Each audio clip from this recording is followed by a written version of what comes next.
Everyone, आज हम लोग नेक्स्ट फाइलम के बारे में पढ़ने जा रहे हैं जो है प्लेटीहेल्मिन्थस और फ्लैट ऑब्लिक फ्लैट वर्म।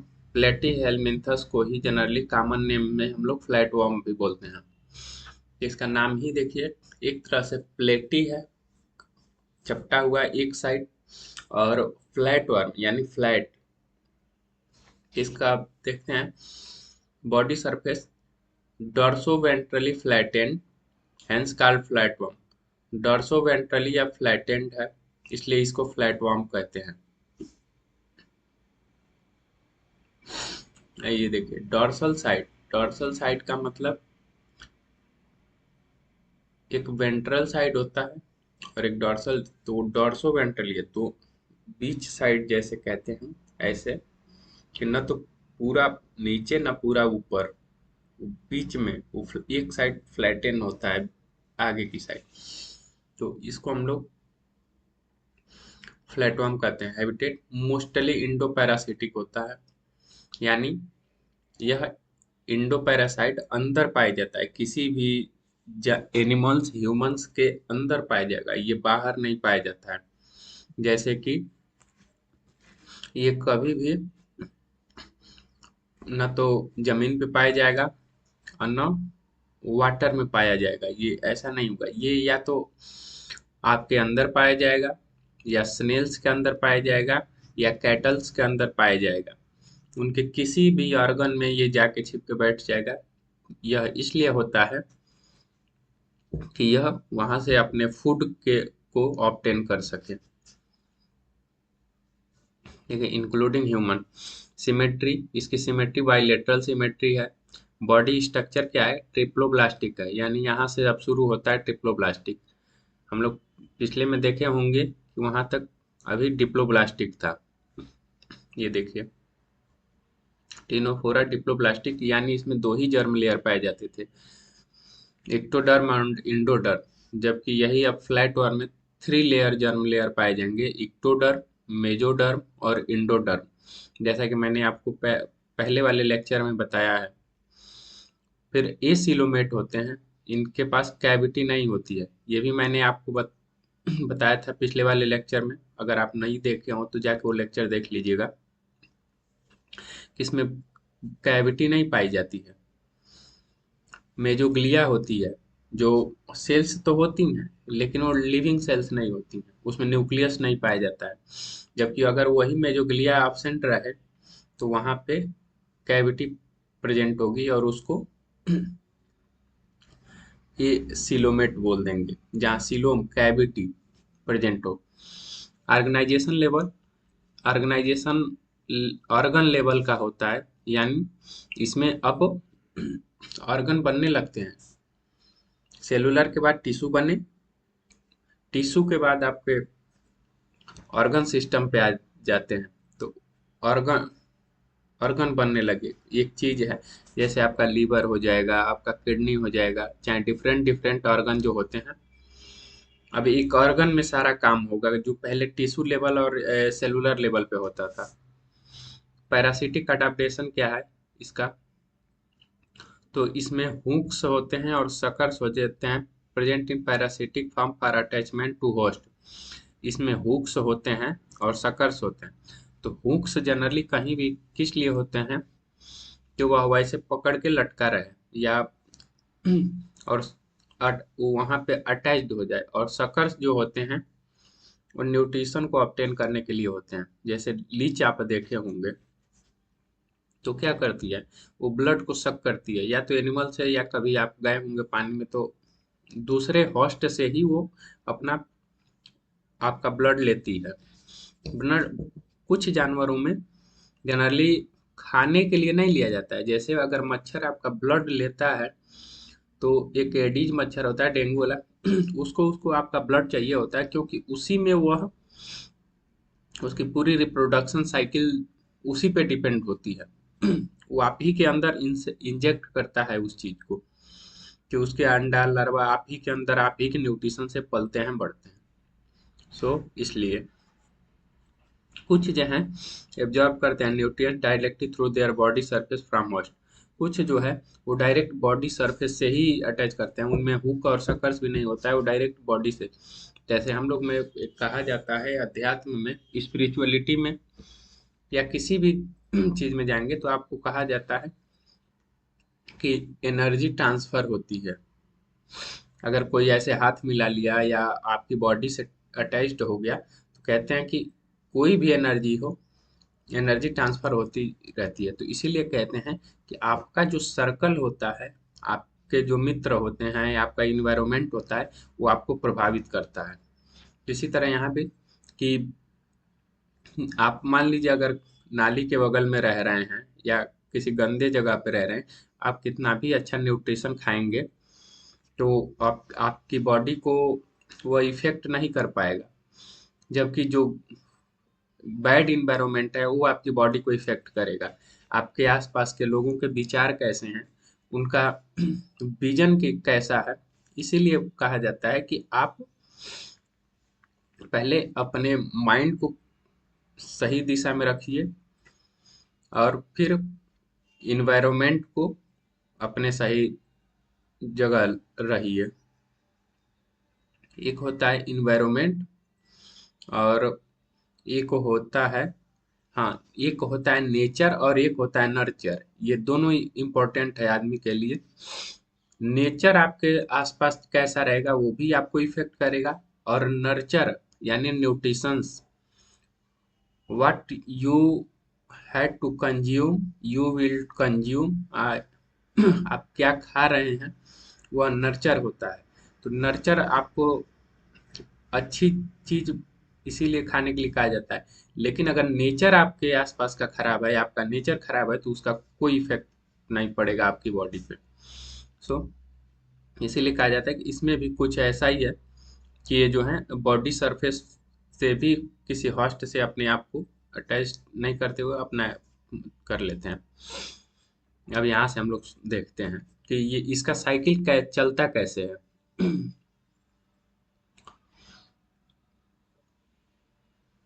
ये देखिए, ये स्नेल्स है, यहाँ से इंटरमीडिएट होस्ट है ये। ये देखिए, ये एक एडल्ट है हिपैटिक बाइलरी डक्ट में। ये हिपैटिक बाइलरी डक्ट में मनुष्य में इंटर होता है, वहाँ होता है। ये वहीं पे इंटेस्टाइनल वाल से जुड़ता है हिपैटिक बाइल डक्ट में। पहले इसका लार्वा ड्यूडेनम में होता है, फिर वहां से माइग्रेट करता है इंटेस्टाइनल वाल में हिपैटिक डक्ट के थ्रू। फिर वहां पे ये एडल्ट होता है, वहां पे उसको फूड अच्छा मिलता है। किसी भी, आपको पता है कि आपके इंटेस्टाइन में सारा भोजन आप लेके जाते हैं, वहीं इसको आसानी से खाना मिल जाता है। फिर ये अनइम्ब्रियोनेटेड एग पास होता है फेसेस के थ्रू। अब वहां पे ये रिप्रोड्यूस किया, इसने अंडा दिया आपके अंदर। वह अंडा आपकी बॉडी से, पता है कि फेसेस निकलता है, उसके बाद ये बाहर आ जाता है।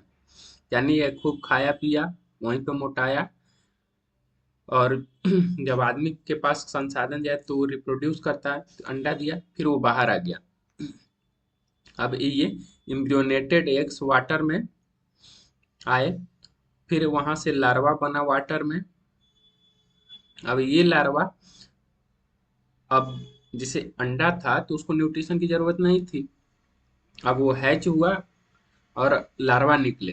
तो जब एग से आप बाहर आएंगे, कोई भी जंतु, कोई भी जानवर, मुर्गी का बच्चा या कोई, तो उसको फूड की जरूरत पड़ेगी। ये तो कामचोर है ही, ये कुछ काम करता नहीं है। अब इसको चाहिए होस्ट, कि मुझे कहाँ से फ्री में चीजें मिल सके। तो ये उसी में तैरते तैरते ये चला जाता है स्नेल्स के अंदर। अब वहां पे ये कई स्टेज होते हैं, सरकरिया, मेटा सरकरिया, ये अभी आप लोग को नहीं पढ़ना है, ये जनरली बीएससी में और आगे चीजें पढ़नी है। ये छोटा सा चीज मैं इसीलिए आपको बताता हूँ कि डिफरेंट डिफरेंट यूनिवर्सिटी में ये पूछता है। नीट में नहीं पूछता है, लेकिन डिफरेंट डिफरेंट यूनिवर्सिटी में पूछता है। आपके लिए ये आसान रहेगा। फिर ये कई कॉम्पिटिटिव एग्जाम्स में भी पूछ देता है, ऑफिसर रैंक के जो एग्जाम आते हैं। तो स्नेल से ये डेवलपमेंट होता है इसका, सरकरिया, मेटा सरकरिया और सारी चीजें। फिर अब यहाँ से ये स्नेल्स में गया। अब यहाँ फ्री, देखिए ये मेटा सरकरिया है, फिर अब ये फ्री स्विमिंग लार्वा वहां से निकला स्नेल्स से। और आपने कोई फूड खाया, कंटामिनेटेड कंज्यूम किया या वाटर कंज्यूम किया, तो ये उस पौधे पे या प्लांट पे कुछ भी आपने खाया, या ये कैटल ने खाया, ये मनुष्य ने, ये जनरली गाय भैंस बिल्ली बकरी कुछ भी आप या मनुष्य ने खाया, ये सीधे स्नेल्स से कंटामिनेटेड वाटर में जाता है। कंटामिनेटेड वाटर आप विदाउट, बिना बॉयल किए, जब भी आप कंटामिनेटेड फूड या वाटर कंज्यूम करते हैं, तो ये आपकी बॉडी में या कैटल की बॉडी में आ जाता है। फिर वहां से शुरू होता है इसका अपना सर्कल, और ऐसे ही ये फ्री में पलता रहता है, बढ़ता रहता है, और बहुत तेज यह रिप्रोड्यूस करता है, बहुत ढेर सारे अंडे रिप्रोड्यूस करता है, और इसकी जनसंख्या ऐसे ही बढ़ती रहती है। तो इसको आप याद करिएगा। यहाँ पे देखिए ये लार्वा का नाम याद रखिएगा कि ये मीरासीडिया लार्वा है जो पानी में होता है। उसके बाद यहाँ पे लार्वा सिस्ट लार्वा है, सिस्ट के बाद मीरासीडिया, मीरासीडिया के बाद, तो मीरासीडिया इंटर करता है स्नेल्स में, यह याद रखिएगा ये। और फिर यहाँ से यह जब स्नेल्स से ये पूरा पोषित हो जाता है, हेल्दी हो जाता है, तो उसको मेटा सरकरिया बोलते हैं। तो ये मेटा सरकरिया निकलता है, और यही मेटा सरकरिया आप पानी, वाटर, वाटर और फूड के द्वारा आप कंज्यूम करते हैं, या सिप या बैटल, मेटा सरकरिया ही हम लोगों में कंजप्शन होता है इसका।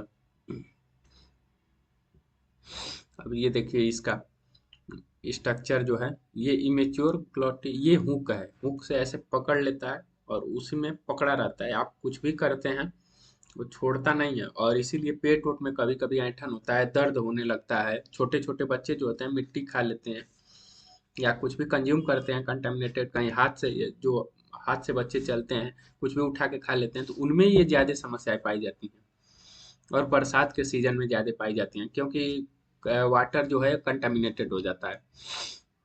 तो ये माउथ होता है, ये ओरल शकर होता है, वहीं से ये शक करता है। ओरल कोन होता है, ये गोनोपोर होता है, एसिटाबुलम।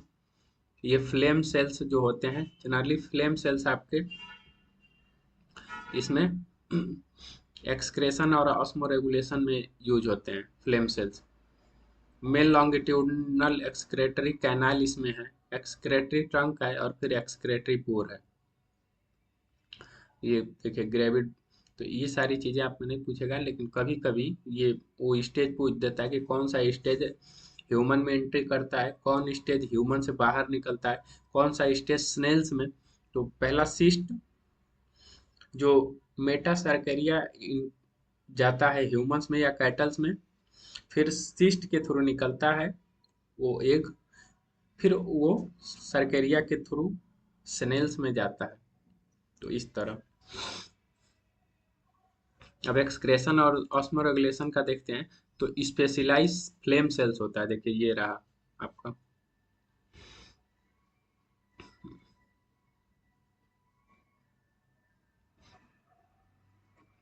ये स्पेशलाइज फ्लेम सेल्स जो होता है वो असिस्ट करता है, ये मैंने आपको अभी बताया कि ये आपका एक्सक्रेशन और ऑस्मो रेगुलेशन में हेल्प करता है। ऑस्मो रेगुलेशन का क्या मतलब है कि ऑस्मोटिक प्रेशर, टेम्परेचर, सारी चीज़ों को अपने आप को ये रेगुलेट कर लेता है मौसम के हिसाब से। जैसे कुछ होते हैं उसमें ऑस्मो रेगुलेशन नहीं पाया जाता है, जैसे आपके ये रेप्टाइल्स होते हैं उसमें नहीं पाया जाता है, वो मौसम के हिसाब से अपने आप को चेंज नहीं कर सकते हैं, नेचर के हिसाब से हम चेंज कर लेते हैं। गर्मी हुई तो हमें पसीना निकलने लगता है कि हमारी बॉडी कूल होने लगती, लेकिन उसमें अगर ठंडा होता है, आप देखे होंगे ठंडी के दोनों में रेप्टाइल्स छुप जाते हैं, वो नहीं निकलते हैं बाहर। फिर रिप्रोडक्शन देखते हैं, तो इसमें सेक्सेस आर नॉट सेपरेट, हर्माफ्रोडिटिक, यानी मेल और फीमेल एक ही बॉडी में पाए जाते हैं, लेकिन डिफरेंट डिफरेंट टाइम पे, एक ही टाइम पे नहीं, डिफरेंट डिफरेंट टाइम पे ये पाए जाते हैं, याद रखिएगा। फर्टिलाइजेशन इंटरनल होता है, यानी फर्टिलाइजेशन इसके अंदर ही होता है, किसी न किसी बॉडी के अंदर। डेवलपमेंट अकर थ्रू मल्टीपल लार्वल स्टेज। तो मल्टीपल लार्वल स्टेज मैंने आपको बताया, सिस्ट, सर्करिया और मेटा सर्करिया। सम स्पेसीज प्लेनेरिया जो है, इसके पास हाई कैपेसिटी ऑफ रीजनरेशन होता है। मैंने पिछले लेक्चर में आपको बताया है कि इसी स्ट्रक्चर के जैसे होता है प्लेनेरिया, लेकिन ये कॉम्प्लिकेटिव स्ट्रक्चर उसमें नहीं होते हैं। वो कहीं से भी फ्रेगमेंटेशन के थ्रू होता है, वो यहाँ से उसकी बॉडी टूटती है या कट हो जाती है, वो फिर नया ऑर्गेनिज्म बना लेता है। एग्जाम्पल है टैनिया, टेपोअम और फैसियोला लीवर फ्लूक। ये लीवर में होता है। ये जनरली छोटे बच्चों में होता है, आप पढ़ेंगे तो।